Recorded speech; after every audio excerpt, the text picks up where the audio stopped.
So Tony Dimitriadis called up, and we were on the road, and he asked if I would induct Tom into the Songwriters Hall of Fame, and I said, I'd love to.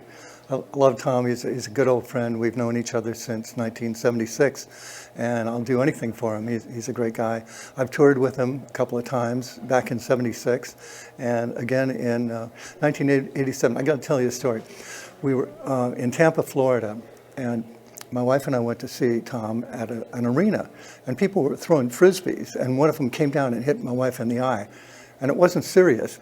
But the promoter thought somebody should take a look at it. So there was a doctor backstage, and we went backstage. And just as we were getting backstage, Tom and the Heartbreakers were getting off the bus and going to the dressing room. And Tom saw me in the hall and said, Roger McGuinn, you got to come up on stage and do a couple of songs. And this is Tampa, Florida. I was wearing white shorts and a red Hawaiian shirt.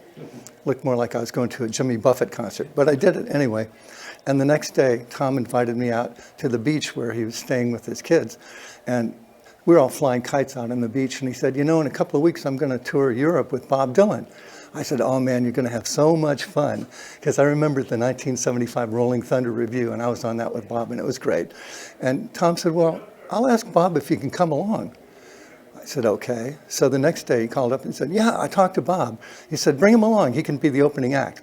Well, the way it was structured was Tom and the Heartbreakers were the house band. So they backed me up on some bird songs, and then they did their set, and then they backed up Bob on his set. So it was one of the greatest tours, and that's when Tom and I wrote the song King of the Hill.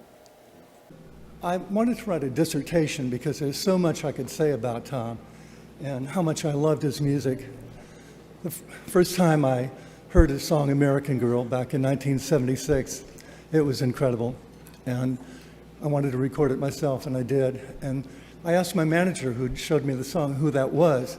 And he said that was a new guy, Tom Petty. And I said, I want to meet him. So I got to meet Tom, and in fact, we went on tour together up and down the East Coast, and it was great. Before there were books, songs captured and preserved our history.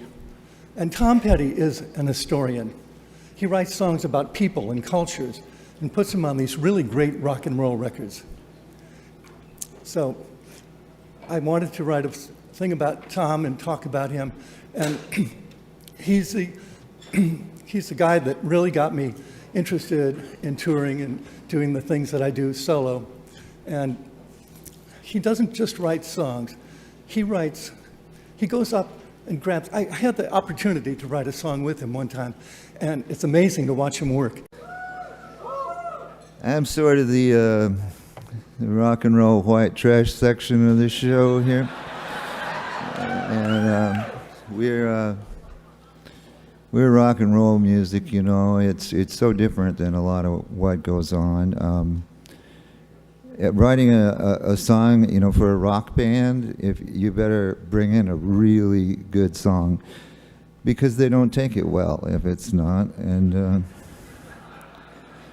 many times I went back to the drawing board. I've written so much, you know, I started thinking about songwriters.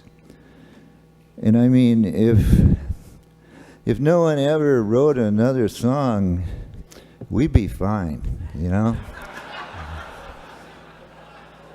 There's plenty of songs. But I still do it, you know, because I love it, and it's a gift. It's not something everybody can do. Everybody can do it, but they can't do it good.